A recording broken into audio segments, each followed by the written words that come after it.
What happens when history is told through memory, myth, and silence? Hello everyone, welcome to English Seekers 9.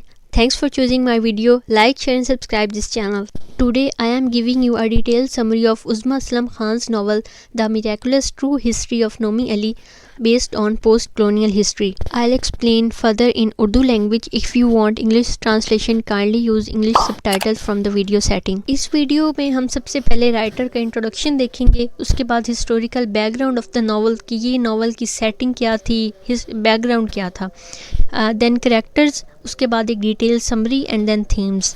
इस novel की writer Uzma Aslam Khan है जो एक Pakistani diasporic writer हैं। उनका फोकस पोस्ट कॉलोनियल हिस्ट्री पर, memory and trauma पर है, मार्जिनलाइज वॉइसेस जिन वॉइसेस को चांस नहीं मिला होता एक्सप्रेस करने का। उज़्मा असलम ख़ान का ये नावल 2019 में पब्लिश हुआ।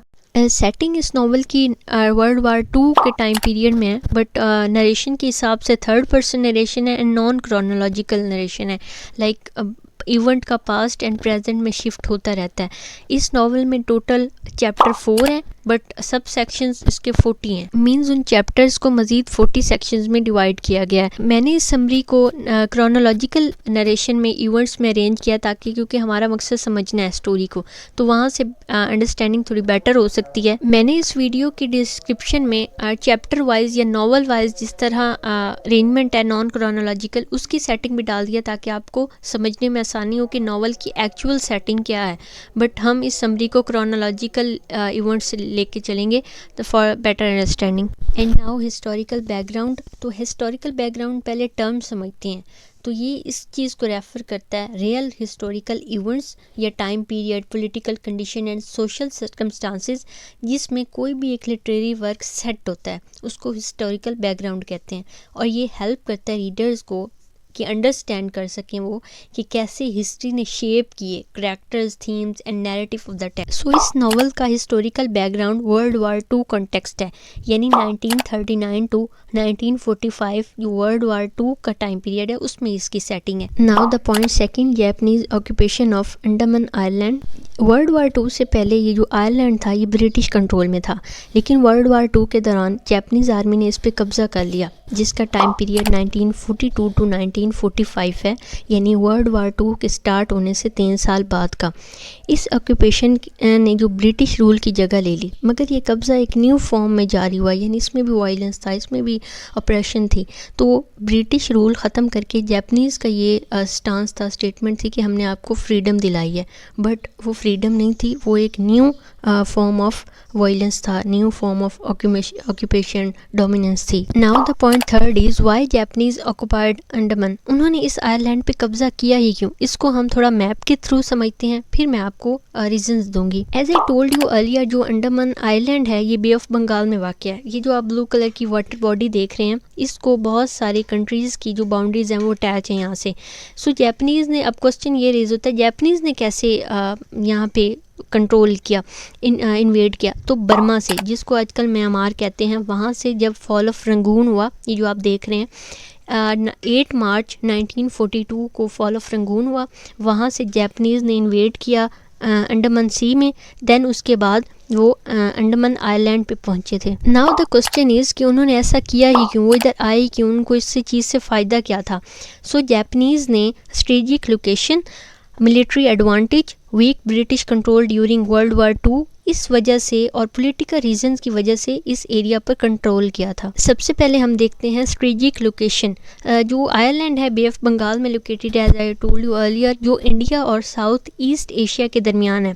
ये पोजीशन इंडियन ओशन में सी रोड्स को कंट्रोल करने के लिए बहुत अहम है। That's why Japanese came there. Now the military advantages. सो जो जापानीज़ थे वो आयरलैंड को नेवल बेसिस और एयर फील्ड्स के लिए इस्तेमाल करना चाहते थे, और यहाँ से वो ब्रिटिश के नेवल मूवमेंट्स को अटैक भी कर सकते थे और मॉनिटर भी कर सकते थे। Third reason was weak British control during World war 2।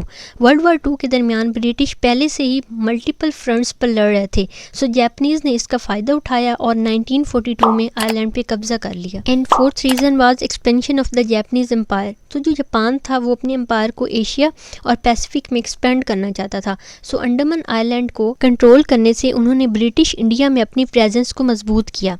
And 5 is symbolic victory over colonial power. एक ब्रिटिश कॉलोनी पर कब्जा करने से जापानीज ने वेस्टर्न इंपीरियल पावर को चैलेंज किया, जो उनकी स्ट्रेंथ को शो करता है और ब्रिटिश की वीकनेस को शो करता है। And next point is colonial power shift, यानी ब्रिटिश टू जापानीज जो पावर शिफ्ट हुई थी बट थी कॉलोनियली। बेशक जापानीज ने फ्रीडम का नारा लगाया था बट एक्चुअली वो फ्रीडम था नहीं, वो अप्रेशन ही थी। सो ये नॉवल हाईलाइट करता है कि कैसे एक कॉलोनाइजर से दूसरे कॉलोनाइजर तक पावर शिफ्ट होती है, मीन्स ब्रिटिश से जापानीज तक, मगर कॉलोनियल वायलेंस जारी रहता है regardless of who holds power. Now the point 5 is why this history is often silenced or forgotten, यानी ये हिस्ट्री इतनी साइलेंस क्यों है। काफ़ी लोगों को तो पता ही नहीं होगा कि ब्रिटिश के साथ या बाद में जापानीज़ ने भी अपनी ये कॉलोनी बनाई थी। सो ऐसा क्यों है, क्यों नहीं इसके बारे में बात होती, क्यों नहीं ये हाईलाइट होती। सो द आंसर इज़ ये साइलेंस इसलिए है क्योंकि इसने colonial violence, racial operation and human right abuse को एक्सपोज किया था। बताया था कि जो कॉलोनीज़ थी उन्होंने एक्चुअली जुल्म क्या किया था नेटिव्स के साथ, जो इंपीरियल मतलब नैरेटिव्स और को चैलेंज करता है। इंपीरियल नैरेटिव ये था कि हमने फ्रीडम दी है, जबकि एक्चुअली में हुआ जुल्म था। इस आइलैंड की जो जियोग्राफिकल आइसोलेशन है, एज मैंने आपको मैप में दिखाया, और इंडिजिनस वॉइसेस का मार्जिनलाइज हो जाना, यानी उनको फ्रीडम एक्सप्रेशन नहीं मिला। एंड पोस्ट कॉलोनियल स्टेट्स का हमेशा मेन लैंड हिस्ट्री पर फोकस रहा है कि जो मेन लैंड थी उन्हीं पर उनका सारा फोकस था। तो ये बहुत आइलैंड था, छोटा था और इस पर इतना फोकस नहीं हुआ, जिसने इसकी निगलेक्शन में मज़ीद कंट्रीब्यूट किया कि ये हिस्ट्री साइलेंस ही रह गई। एडिशनली वर्ल्ड वार 2 ने इस ऑक्यूपेशन से ज़्यादा स्पॉटलाइट ले ली। मीन्स जब भी हम हिस्ट्री का जिक्र सुनते हैं तो हमेशा वर्ल्ड वार 2 आती है उस टाइम पीरियड में। तो ये जो ऑपरेशन था ये इस आइलैंड का, तो वो हमेशा एक फॉरगटन साइलेंस ही रहा। तो हिस्ट्री ने सिलेक्टिव चीज़ों को याद रखा और वर्ल्ड वार 2 के इफ़ेक्ट्स ज़्यादा डिस्कस होते हैं। नाउ द करैक्टर्स, सबसे इम्पॉर्टेंट जो करैक्टर है जिसका टाइटल नॉवल के टाइटल में भी जिक्र है वो नोमी अली है, जो एक 13 ईयर ओल्ड गर्ल है बट इन 1943, क्योंकि हमारा ये नॉन क्रोनोलॉजिकल है, शिफ्ट होता रहता है, तो मैंने आपको 1943 में उसकी एज बता दी है। जी जो ब्रदर है नोमी का, और इसको एग्जीक्यूट किया जाता है 1942 में बाय जापानीज़। मदर फहमीदा हैं, फादर हैदर अली हैं इनके। आय जो है वो इनका फ्रेंड है, स्कूल फ्रेंड। डॉक्टर सिंह जो हैं वो इनके फादर के फ्रेंड हैं, यानी हैदर अली के फ्रेंड है।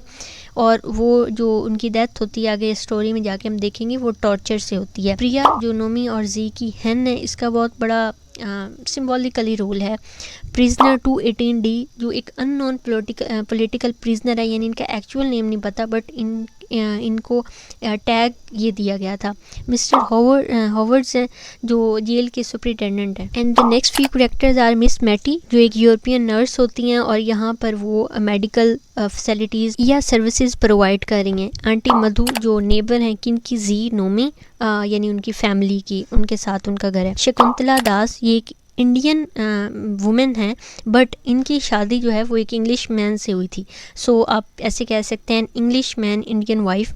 थॉमस जो हैं वो इंग्लिश मैन थे और हस्बैंड थे किसके, शकुंतला के। ठीक है, मतलब ये मियाँ बीवी हैं। पॉला जो इनकी डॉटर हैं उनका है करैक्टर। मिस मार्टिन जो डिप्टी कमिश्नर होते हैं इस एरिया के, आइलैंड के। लोका जो एक आम आदमी है जिसकी बहन का हस्बैंड यानी इसका जो बहनोई होता है उसका स्कल लॉस्ट हो जाता है। और यहाँ पे कुछ ट्रेडिशन थी कि जब भी आपको कुछ लेना होता था तो उसके बदले एक स्कल देना होता था, तो ये स्कल लॉस्ट हो जाता है। इवन ये मिस्टर हॉवर्ड्स के घर ढूंढता भी है और आए इसकी हेल्प करता है वो स्कल लेने में। And the last one is Lala Ram जो लोका का बेटा होता है। बट ये करैक्टर्स बहुत मेजर हैं जिनका मेजर रोल है, बट मोर देन 70 करैक्टर्स हैं इस नावल में, बट मेजर या जिनका रोल हम समरी में स्टोरी में ज़्यादा देखेंगे वो ये थे। सो इस स्लाइड से हमारी समरी स्टार्ट होती है। As I told you earlier ये क्रोनोलॉजिकल है, तरतीब से इवेंट्स हैं 1936 टू 1945 तक, और डिस्क्रिप्शन में जो एक्चुअल नावल की सेटिंग है उसके थ्रू मैंने आपको चैप्टर्स पॉइंट्स सब हेडिंग्स दे दी हैं। So first of arrival of SS Noor. SS Noor एक शिप का नाम है जो आ रही है 1936 में। सो इस टाइम पे एक फ्रीडम मूवमेंट जो है वो जारी है मेन लैंड पे अगेंस्ट ब्रिटिश के, इनकी पावर ख़त्म होनी चाहिए। एंड अबरदीन उस गांव का नाम है जहां ये सारी स्टोरी हैपन होती है, सारी जो उसका बताया गया। और इसका नाम जो दिया गया अबरदीन इस विलेज को, वो after a place in Scotland, क्योंकि ब्रिटिश जो थे वो होम सिक हो गए थे, वो बड़े उदास हो गए थे घर के लिए, तो उन्होंने स्कॉटलैंड में एक जगह का नाम है अबरदीन, तो उन्होंने इस गांव का नाम भी अबरदीन रख दिया। अब इस टाइम पे आए नोमी एंड जी, वो जेटी के पास जाते हैं शिप को देखने, जो एक साल में 9 दफ़ा आती है। मींस ये प्रिजनर्स को लेके एक साल में 9 दफ़ा आती है। एंड इसका कलर ब्लैक है, name Dariyae Noor. And prisoner was given wooden tags for identity. यहाँ पे नाम नहीं बताए जाते, सिर्फ जो इस शिप में प्रिजनर लाए जाते हैं इस आइलैंड पे, वहाँ उनके गले में एक वुडन टैग अटैच किया जाता है। एंड उन कैदियों में से एक 218 डी है, डी फॉर डेंजरस, मतलब उसने किसी न किसी को कत्ल किया हुआ है, dates why. And next section was the long walk. Prisoner 218 D जो हैं वो काउंट करती हैं स्टेप्स, उस शिप से लेकर जेल तक वो 1000 स्टेप्स होते हैं। नेक्स्ट वो एक गार्ड की बात सुनती हैं जिसमें गार्ड कहता है women are more criminal than man. फिर उसके बाद वो कंडीशन बताती हैं प्रिजनर्स की कि जेल में क्या कंडीशन है, और वो याद करती हैं अपनी आज़ादी को। एंड पॉलिटिकल प्रिजनर जो होते हैं उनको फैसिलिटीज़ नहीं दी जाती। हर पॉइंट के आगे मैंने पेज नंबर ऐड किया ताकि बुक से अगर आप रेफरेंस लेना चाहें तो आपको इजी हो जाए। एंड नेक्स्ट मोहम्मद वेब, जिसमें हज़रत मोहम्मद की स्टोरी बताई गई है कि कैसे एक स्पाइडर ने वेब बनाकर उनको उनके एनिमीज़ से महफूज किया था। एंड जो भी प्रिजनर्स आते हैं उनकी 2 लाइंस बनती हैं, first one political and ordinary prisoners की, फिर मैन एंड वुमेन की। सो ब्रिटिश जो थे वो मेन लैंड से वुमेन को ले आते थे फॉर प्रिजनर ब्राइड, मीन्स के जो भी वहाँ पे गार्ड्स थे उनके लिए वहाँ पे, या फिर जो उनके पास प्रिजनर मेल थे उनके लिए, यानी जब उनकी सज़ा मुकम्मल हो जाती थी तो वो उनकी मैरिज करा देते थे और वहाँ पे वो सेटल हो जाते थे प्रिजनर्स। एंड थर्ड लाइन जो थी वो उन प्रिजनर ब्राइड की थी जो वॉलंटियरी यहाँ पे आई थी। एंड नोमी जब रात को सोते हुए उन फीमेल्स का, उन वुमेन का, उनके बारे में सोचती है कि जो वॉलंटियरी आए होती हैं तो वो बहुत परेशान होती है, डिस्टर्ब होती है, इवन वो सो नहीं सकती। And next section is a matter of bones. इस चैप्टर या इस सेक्शन में हमें ये बताया जाता है कि जो आए है, जो नोमी और जी का फ्रेंड है, वो मिस्टर हॉवर्ड्स के लिए नेस्ट कलेक्ट कर रहा है स्विफ्टलेट्स के, जो मिस्टर हॉवर्ड्स बहुत खुश होते हैं, उसको प्राइज़ भी देते हैं, उसको बड़ा अपने साथ अटैच रखते हैं। ये उनके लिए ऐसे है कि बहुत ही बड़ा काम या बहुत ही करीबी कोई आपका जो सब ऑर्डिनेट हो वो ये कर रहा है। एंड पॉलिटिकल प्रिजनर जो थे अब वो बहुत ज़्यादा तादाद में आ रहे थे इस आइलैंड पे। क्यों? क्योंकि मेन लैंड पे फ्रीडम मूवमेंट अब ग्रो कर गई है, लोग अपने हक के लिए खड़े हो रहे हैं, और ये जो कॉलोनियल पावर है, कॉलोनियल ऑपरेशन है, उसके अगेंस्ट खड़े हो रहे हैं, प्रोटेस्ट कर रहे हैं। आई एंड लोका यहाँ पर एक दूसरे को लॉयल कहते हैं। क्यों? आए लोका को इसलिए लॉयल कहता है क्योंकि वो कपड़े पहना है। अब यहाँ पे थोड़ा सिंबॉलिक मीनिंग है जो मज़ीद एक्सप्लेन या डिटेल इसकी नहीं दी हुई। और जो लोका है वो आय को लॉयल कहता है। क्यों? क्योंकि वो कहता है कि तुम मिस्टर हॉवर्ड्स के लिए नेस्ट कलेक्ट करते हो इतनी मेहनत से, इतनी मुशक्क़त से, तो तुम उनके लिए लॉयल हो। Next is every detail is a story. इसको ये टाइटल इसलिए दिया गया क्योंकि यहाँ पे प्रिजनर 218 डी के नरेशन आएगी और वो अपनी जो भी एक्सपीरियंसेस हैं वो बता रही हैं, और वो जो जो डिटेल देंगी उसके पीछे एक स्टोरी होगी। सो उन्होंने एक जो प्रिजनर थी उसने 218 डी को बताया कि वो एक ब्राइड है और यहाँ इस आइलैंड पे अपनी मर्ज़ी से आई है, विलिंगली आई है। तो उनको बिलीव ही नहीं होता प्रिजनर 218 डी को कि यहाँ कोई अपनी मर्ज़ी से भी आ सकता है। फिर वो मज़ीद बताती हैं कि इस जेल के 3 लेवल्स हैं एंड 693 सेल्स हैं इसमें, और 7 कॉरिडोर्स हैं, और यहाँ आप इमेज दे सकते हैं कि इसको स्टारफिश जेल भी कहा जाता है। एंड प्रिजनर 218 जी जहाँ खड़ी होती हैं तो वहाँ विंडो से बाहर उनको एक फांसी का फंदा नज़र आता है जिसमें 3 प्रिजनर्स को एट अ टाइम फांसी दी जा सकती है। Next she told about the cell situation, जिसमें एक स्लेट बेड होता है, एक ब्लैक पॉट खाना खाने के लिए, पानी पीने के लिए, लेकिन पानी मौजूद नहीं होता, 1 पीस पोट जो कभी नहीं धोया गया, एंड मॉस्किटोज, मच्छर वगैरह। और इतनी वो थक गई होती है प्रिजनर 218 डी कि वो चाहती है कि उसे फील ही ना हो कि ये उसकी बॉडी है, और वो सो जाती है। Next the title section is a private women. अब जो हम इस बारे में बात करेंगे कि अब प्राइवेट वुमेन कहा किसको गया है और क्यों कहा गया। So as I told you in the character list के जो शकुंतला है वो है इंडियन, बट उसने शादी की थी एक इंग्लिश मैन से, तो वो इंग्लिश मैन की वाइफ है। अब जो वुमेन्स हैं इस आइलैंड की वो उसके बारे में बात करती हैं, उसके लक के बारे में बात करती है कि यार ये कितनी लकी है कि इस आइलैंड पे ये एक प्रिजनर ब्राइड बनकर नहीं बल्कि एक सेटलर ब्राइड बन के आई, कि इसकी शादी हुई थी और इंग्लिश मैन इसके पास अथॉरिटी थी EDC, तो उसके लक के बारे में बात करती हैं। And once Thomas asked her to come to Andaman, जो वो एक दफ़ा थॉमस ने उसको कहा कि मेरी जो भी उनका ट्रांसफ़र हुआ होगा कि उधर चलते हैं, तो उन्होंने जो शकुंतला उस वक्त उन्होंने बड़ी डिस्टर्बेंस शो की थी कि मुझे वहाँ नहीं जाना। लेकिन एक जो इनके दरमियान कन्वर्सेशन हो रही होती है, तो थॉमस जो है वो शकुंतला को इंडियन कहता है और एक वर्ड यूज़ करता है अस, कि हमने आपको कभी भी ऐसा नहीं समझा। तो वहाँ पे शकुंतला को लगता है कि नहीं, अभी भी बेशक हमारी शादी हो चुकी है लेकिन एक डिफरेंस है कि उसने मुझे इंडियन कहा है और ख़ुद को अस यानी यूरोपियन कहा है। एंड 1920s तक जो पब्लिक वुमेन्स थी वो उनको यहाँ पर लाया जाता था शिप के थ्रू मेन लैंड से, किसके लिए, फॉर गार्ड्स। अब इस आइलैंड पे एक शादीपुर या मैरिज टाउन के नाम से एक जगह है जहाँ पे गार्ड्स वुमेन का किडनैप करते हैं और रेप करते हैं। तो ब्रिटिश जो है वो इसको डेथ बाय वॉल्स कहते हैं। एंड जो शकुंतला होती है जो उन लड़कियों की हेल्प करती है जिनको ये खौफ होता है कि वो किडनैप हो जाएंगे और उनका रेप हो जाएगा। सो इसलिए इनको जो है वो प्राइवेट वुमेन कहा जाता है। क्यों? क्योंकि इंग्लिश मैन ने उनसे शादी की थी।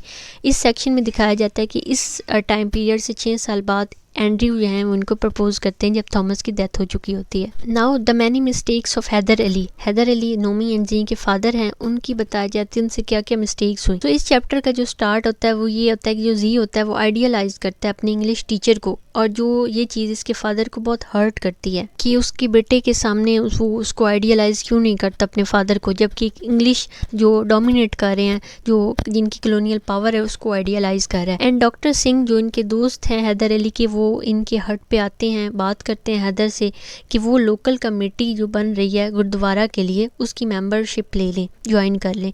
एंड 25 मेंबर्स होते हैं उस लोकल कमेटी के। ये कमेटी जो गुरुद्वारा के लिए बनाई जा रही है ये अपने रिलीजियस राइट्स, अपने रिलीजियस फ्रीडम के लिए बनाई जाती है।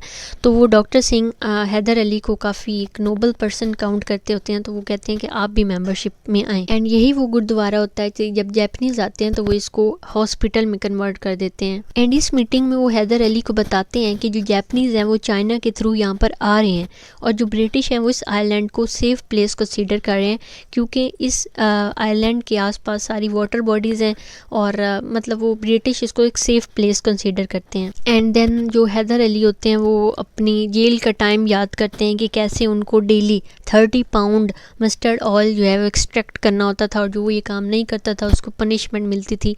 सो इन शॉर्ट वो अपनी जेल की सफरिंग्स जो हैं वो याद करते हैं। Next section is Priya and time period is 1937, जिसमें फीट ऑफ क्राइस्ट के बारे में बात की जाती है। जो नोमी एंड जी स्कूल में बैठे होते हैं उनकी दीवार पे, स्कूल की दीवार पे जो है वो पिक्चर होती है, इमेज होती है जिसको वो रिजेंबल करते हैं फीट ऑफ क्राइस्ट से।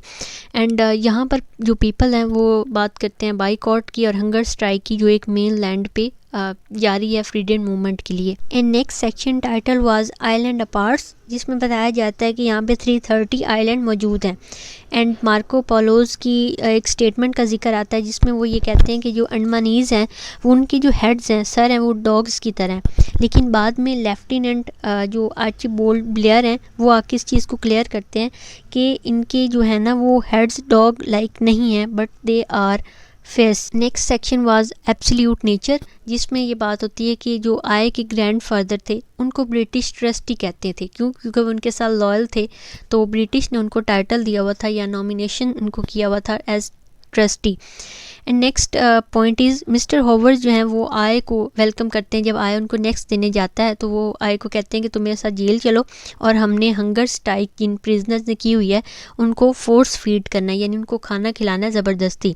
एंड जब वो वहाँ पे पहुँचते हैं तो मिस्टर हॉवर्ड की कन्वर्सेशन होती है डिप्टी कमिश्नर के साथ जिनका नाम है मिस मार्टिन, और जेल की सिचुएशन पर और हंगर स्ट्राइक पर कि कितने प्रिजनर, कौन कौन से प्रिजनर हंगर स्ट्राइक पर हैं, कितने को फोर्स फीड कर लिया गया है ताकि वो उनकी डेथ ना हो। अब आपके माइंड में क्वेश्चन आ रहा होगा कि क्यों फोर्स फीडिंग क्यों की जाती है हंगर स्ट्राइक के साथ? वो इसलिए क्योंकि अगर उनकी डेथ हो जाए खाना ना खाने से, वीकनेस से, तो उनके जो ऑर्गन्स हैं वो फेल हो जाते हैं काम करने, तो वो फिर एक डेथ काउंट होती है कि ब्रिटिश रूल में इतने डेथ्स हुई हंगर स्ट्राइक से, क्योंकि हंगर स्ट्राइक एक किस्म का प्रोटेस्ट काउंट होता है। So that's why they force feed the hunger strike prisoners. And mister Howards बताते हैं उनको कि हमने यहाँ पे प्रिजनर्स को बहुत सारी कंसेशन दे रखी हैं, उनको लेटर लिखना अलाउ है अपने घर। और इस नावल में आपको मैं बताती चलूँ कि काफ़ी सारे लेटर्स के सैम्पल भी मौजूद हैं, specially related to prisoner 218D। And वो मिस्टर हॉवर्ड्स कहते हैं कि जब होम्स कैटरी यहाँ पर आए थे तो उन्होंने इस आइलैंड को प्रिजनर्स की पैराडाइज कहा था, जन्नत कहा था। और उनके बाद जो मुस्लिम लीग जमात है उन्होंने यामीन ख़ान को भेजा था इस सिचुएशन या इस आइलैंड की सिचुएशन देखने के लिए। उन्होंने भी इसको सेटिस्फैक्ट्री करार दिया था एंड कॉन्ट्ररी टू वर्ड, जबकि जो प्रेस है वो इससे बिल्कुल ऑपोजिट जो है वो क्लेम कर रही है कंडीशन के बारे में। Next session title was a sky of paper. यहाँ पे इसमें स्टोरी बताई जाती है कि प्रिजनर 218D का पर्सपेक्टिव ऑन जेल इन्वायरमेंट, जिसमें वो सेल की सिचुएशन ऑब्जर्व करती हैं। इनकलाब जिंदाबाद के नारे सुनाई देती हैं। पहले भी उनका हमने एक्सपीरियंस काउंट किया है, बट वो on the arrival of the jail था कि जब वो पहुंची तो उन्होंने क्या क्या देखा। अब जबकि वहाँ रह रही हैं तो अंदर का इन्वायरमेंट वो बता रही हैं। सो इनकलाब जिंदाबाद के नारे थे, नेक रिंग थे यानी कि जो गले में तोक होते हैं, स्मेल ऑफ विस्फोट, चूहे, कॉकरोच और बॉइल्ड राइस में जिंदा कीड़े। एंड वो बताती हैं कि जब मैन जो है वो अपना कोटा ऑयल एक्सट्रैक्ट करने का उसमें फेल होते हैं, यानी वो एक दिन में 30 पाउंड नहीं कर पाते, तो उनको नाइट में भी काम कराया जाता है। और जो किलियन है वो इंडियन स्वीपर्स के कहते हैं कि पनिश दैम, इनको सज़ा दो जब तक ये अपना काम मुकम्मल नहीं करते। अब इस चैप्टर में या इस सेक्शन में हमें ये बताया जाता है कि एक्चुअली जो हंगर स्ट्राइक हो रही थी इसकी डिमांड्स क्या थी, यानी कि जो प्रिजनर थे वो अगर ये ऐसा कर रहे थे तो उनकी डिमांड इस प्रोटेस्ट के लिए रिलेटेड क्या थी। वो एक्चुअली न्यूज़पेपर चाह रहे थे कि हमें ख़बर मिलती रहे कि मेन लैंड पे क्या हो रहा है, या फिर प्रेस की या फिर प्रोटेस्ट की ओवरऑल सिचुएशन कैसी है। वो सेल में लाइट चाह रहे थे क्योंकि अंधेरा होता था, उनकी जो बैरिक्स है वो जो कहते हैं सेल, और प्रॉपर या बेटर फूड खाना बेहतर और प्रॉपर मेडिकल एड वो चाह रहे थे, गर्म पानी से नहाना, वार्म बाथ, और वो चाह रहे थे कि इनको मज़ीद रफ़ हैंडलिंग ना की जाए, मींस के जो प्रिजनर थे उनके साथ वायलेंस ना किया जाए। एंड इस सेक्शन के एंड पे जो प्रिजनर 218D हैं वो आसमान की तरफ देखती हैं तो बहुत सारे कागज़ के टुकड़े बिखरे हुए होते हैं। That's why title as a sky of paper. So it's part first, जिसमें हमने historical background, characters and summary first 10 sections की देखी है। अभी 30 सेक्शन और चैप्टर की समरी रहती है, सो वो हम पार्ट सेकंड में देखेंगे। Thanks for watching.